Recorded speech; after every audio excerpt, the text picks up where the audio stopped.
The Discourse on Loving-Kindness. What should be done by one who's skilled in wholesomeness to gain the state of peacefulness is this. One must be able, upright, straight and not proud, easy to speak to, mild and well content. Easily satisfied and not caught up in too much bustle, and frugal in one's ways, with senses calmed, intelligent, not bold, not being covetous when with other folk. Abstaining from the ways that wise ones blame, and this the thought that one should always hold, may beings all live happily and safely. And may their hearts rejoice within themselves. Whatever there may be with breath of life, whether they be frail or very strong. Without exception, be they long or short or middle-sized, or be they big or small, or thick, or visible, or invisible. Or whether they dwell far or they dwell near, those that are here, those seeking to exist, may beings all rejoice within themselves.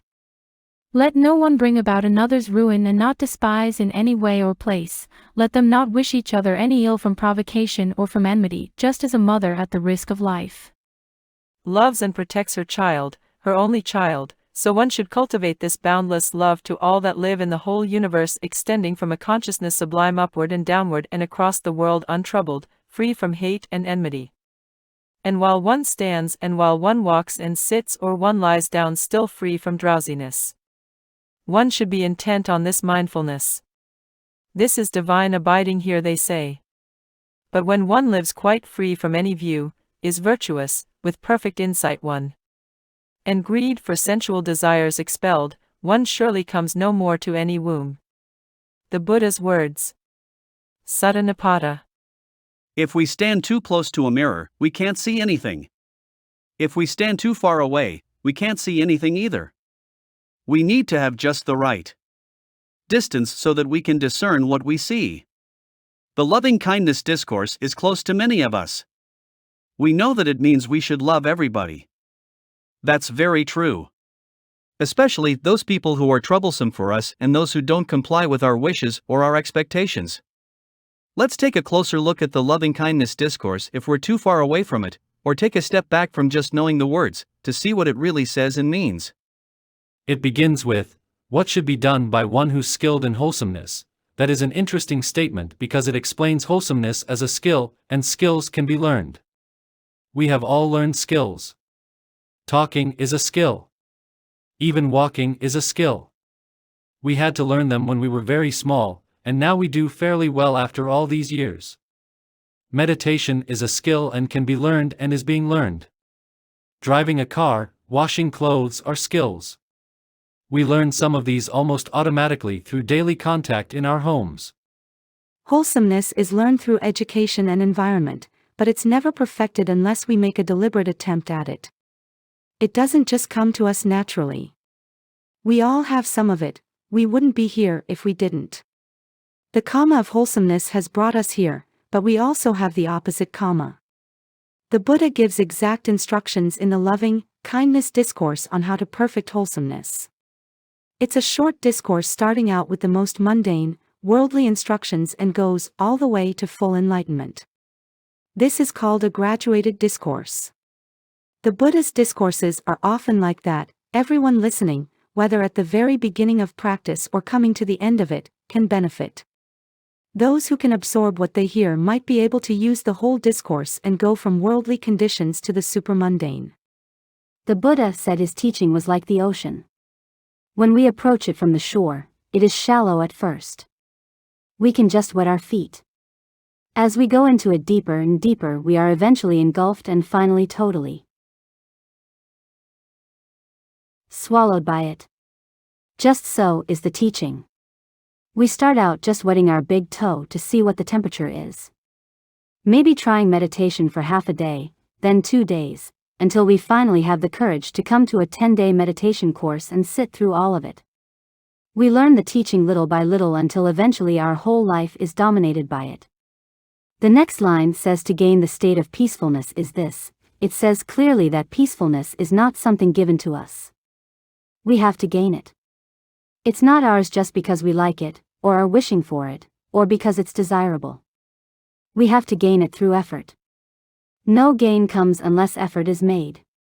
The Buddha goes on to say what conditions in oneself are necessary in order to become skilled in wholesomeness and to reach the state of peacefulness.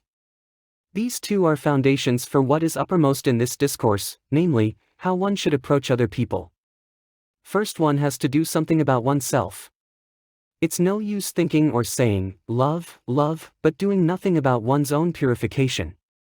Then there are 15 conditions stated by the Buddha that are to be perfected in oneself in order to have love toward the people around one and the world at large.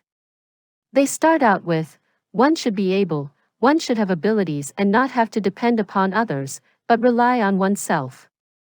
Self-reliance brings self-confidence, and self-confidence brings a feeling of security. Only when we feel secure can we love. As long as we are dependent upon others, upon their help, assistance, and goodwill in order to stay alive and perform the most necessary daily tasks, we are full of fear that those others may leave us. Fear cannot possibly arouse peacefulness. All of us are interdependent, but the fear of being left or of not being able to look after ourselves is an entirely different situation. It can become so fearful that we comply with quite unworthy conditions just in order to keep things running as they are, because we feel so insecure. That's not conducive to peace. One should be upright. A person who is upright not only speaks the truth, which is basic, but also doesn't manipulate people or situations for personal gain. Uprightness is being totally honest, which means expressing ourselves according to our own understanding and not to please others. Uprightness means that we care about truthfulness. The Buddha's teaching is centered in the Four Noble Truths. If we know ourselves to be upright, we are certain not to deviate from the way we feel and understand. We know we are being true to ourselves. Without that, there can be no peace. The next condition is to be straight, which means to be straightforward, not beating around the bush, not whitewashing, or flattering. It needs a straight mind. A person who doesn't have a mind that can think straight will have a hard time being straight. It's a skill and needs to be cultivated. Through mindfulness of mental formations. To know someone to be straightforward makes it easy to relate to that person. We know they mean what they say. We don't have to wonder, do they really mean it? What could they mean by that? We can trust such a person. To be trustworthy is conducive to having peaceful relationships. If people were to trust each other more and were worthy of that trust, there would be so much less confusion in people's relationships. And not proud. Pride goes before a fall is an English proverb. To be proud is ego-centered nonsense, be it family status, or possessions, achievements, accomplishments, or looks. It's all ego affirmation. But it even goes further than that. Pride creates a feeling of superiority and also stiffens the mind. There's a story of a Brahmin in the Buddha's time whose nickname was Pride Stiff because he would never prostrate in front of anyone. Not even in front of his own gods, nor in front of any of his teachers. He never came to listen to the Buddha either. But one day he did appear, to everyone's surprise. He listened to the Buddha's discourse, and when the Buddha was finished he went up to him and prostrated. The whole assembly went, "Ah," then he made an agreement with the Buddha. He said that after having heard his discourse he wanted to become his disciple, except that he had a reputation to uphold. In the future whenever he met the Buddha in the street, would the Buddha accept his lifting his hat instead of prostrating as a proper salutation? The Buddha agreed to that. He kept his nickname Pride Stiff until the end of his life. Stiff with pride is the way we express it. The stiffness shows in an inability to accept new ideas and outlooks. Pride is a viewpoint, and anything new would endanger the foundation on which the pride rests. It's very difficult for a proud person to learn something new. It's common for such a person to say, "I know," without knowing. Easy to speak to. A person who is easy to speak to is one who doesn't resort to anger, rage, or fury at the slightest provocation, someone who is interested in what others are saying, and who's able to listen. Listening is an art, which most people haven't developed. To be easy to speak to facilitates good relationships with other people. Others can be sure that one will be sympathetic, will listen, will not blame, and will try to be helpful. Easy to speak to doesn't mean idle chatter, talking for talking's sake. It means being someone worthwhile to talk to, having developed compassion in one's heart. Without compassion, one doesn't become easy to speak to because one is continually thinking about oneself rather than about the other person. All these skills are needed before there's even any mention of loving anybody. The discourse doesn't get to the word love until all the necessary conditions for it have been made clear. The Buddha used a simile indicative of various types of people. He compared those who were listening to him to 4 different kinds of clay pot. The first kind has holes in the bottom. One pours the water in and it runs right out. What is heard is immediately forgotten. The second one has cracks. After the water is poured in, it seeps out. By the time one gets up from one's seat and out of the door, all is forgotten. The third kind is full to the brim. Those are the people who say, I know. They either don't listen at all or what they hear makes no impact. One can pour anything in, they are full of their own knowledge and viewpoints. Then there is the clay pot without holes and cracks, totally empty. One can pour clean, new water in and it will remain and be refreshing and uplifting to all who drink it. The next condition is mild. Mild is the opposite of aggressive. A mild person has cultivated his or her heart to the extent where he or she sees the fault in him or herself rather than the fault in others. Seeing the fault in oneself has benefit, because one can do something about it. Seeing the fault in others is useless. Usually one just starts disliking the other. Disliking, becoming unfriendly, arguing, or trying to convince are all useless. A person who is mild is an introspective person who checks him or herself with mindfulness. Well-content, a person who's contented is a person at ease. We need to be contented with our situation, our associates, our income, our looks, and our knowledge. It doesn't mean we become complacent. Contentment and complacency are not identical. Complacency says, I'm all right. I'm fine.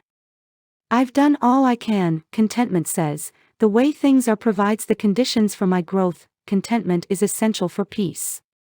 Discontent creates all the turmoil in the heart and in the world. Discontent makes us do the most absurd things in order to change what we believe to be the cause. We argue, try to change the people we live with or the country we live in, the food or the ideology, or maybe even the religion. Why all that? Because we are not content. Such actions will never bring contentment. The only way contentment will come about is when we change ourselves. That cannot be done with discontent. It can only be done through patient and persevering effort and a bit of insight thrown in. Without insight, nothing much really happens. Easily satisfied. To be easily satisfied means that we don't have many personal requirements, not because we suppress them, but because we have seen that they don't make us happy. We don't hanker after new and different clothes, furnishings, food, or other material objects. That creates contentment because we are satisfied with whatever we have. We understand that no matter what we buy or get, it's all going to get old and torn and will have to be thrown away in the end, and it has nothing to do with contentment in the mind. There are basic requirements to living without great hardship, but we don't need such a proliferation of different shapes, colors, and sizes in order to live contentedly. Desire is painful because it points out a lack. If we are easily satisfied, we let go of desire because we know that we want to let go of pain, of dukkha. If we get what we want, we get momentary gratification. If we can't get it, then we get frustrated, and the desire is resurrected later. It's a never-ending vicious circle, not conducive to peacefulness. Before there can be an idea of true lovingness, we have to let go of some desires, so that the ego is not always at the center of all our thinking. And not caught up in too much bustle. If we have no time for introspection, for self-inquiry, we are hardly likely to make any changes. If we are on committees and visit neighbors and relatives, if we create hustle and bustle around ourselves without having some time every day in which to meditate and contemplate, we cannot attain peacefulness. We need time to create a peaceful situation around and inside ourselves. And frugal in one's ways. Frugality is a virtue. It connotes respect for the work done by someone and respect for their efforts. We don't just throw away their creation at the first sign of deterioration. It also means being satisfied with little, and not always trying to have the best. There's usually something better yet available. There's always a bigger television set, a larger refrigerator, a newer car, and a bigger house, not to mention all the other possibilities. There's no end to them. To use our life to attain them is a waste of time, a waste of a good human life. Frugality means that we can be satisfied with as little as possible, not trying for as much as possible. There is a limit to how little we can get away with, but there's no limit to how much we can desire. Our desires have led us as far as the moon. What else is there to say? Who needs the moon? We can inquire into this, and try to make our lifestyle frugal, because that again brings peacefulness. With senses calmed, the calming of the senses is one of the important injunctions of the Buddha. Our senses are constantly leading us astray. We see something we like and we want it, even if it's only a flower. Seeing something beautiful leads people astray into the absurd activity of plucking and thereby killing flowers, which then can no longer give anyone pleasure. By being aware, we can learn to realize that hearing is just hearing and seeing is just seeing. Hearing is only sound. Seeing is only sight. The mind creates all the ideas around our sense contacts, such as, this is beautiful and I want it. This is ugly and I don't ever want to see or hear it again. Our senses are in constant touch with the world. We don't want to be blind and deaf and have no sense of taste or touch or smell. Life would be extremely difficult in such a case, but the senses create a world of illusion for us. They are magicians because upon contact they immediately induce the mind to create repercussions. We need to guard our sense doors so that, while being aware of sights and sounds and touch and smell, we neither crave nor reject them. This is difficult to do, but a very important aspect of leaving suffering behind. In the Buddha's time there was a religious teacher of many years standing called Ayya. Having been a devout and respected teacher for many years, he had gotten the idea that he was enlightened. For a long time he hadn't had any strong desires or any anger. One night a deva, a god, appeared to him. The deva said, "Ayya, you're not enlightened. You don't even know the way to enlightenment." Ayya got quite upset at that and said, "What? I don't know the way to enlightenment? Well, who does? Quickly, tell me," the deva replied. "The Buddha knows the way to enlightenment. Go and see him." Ayya inquired where the Buddha was.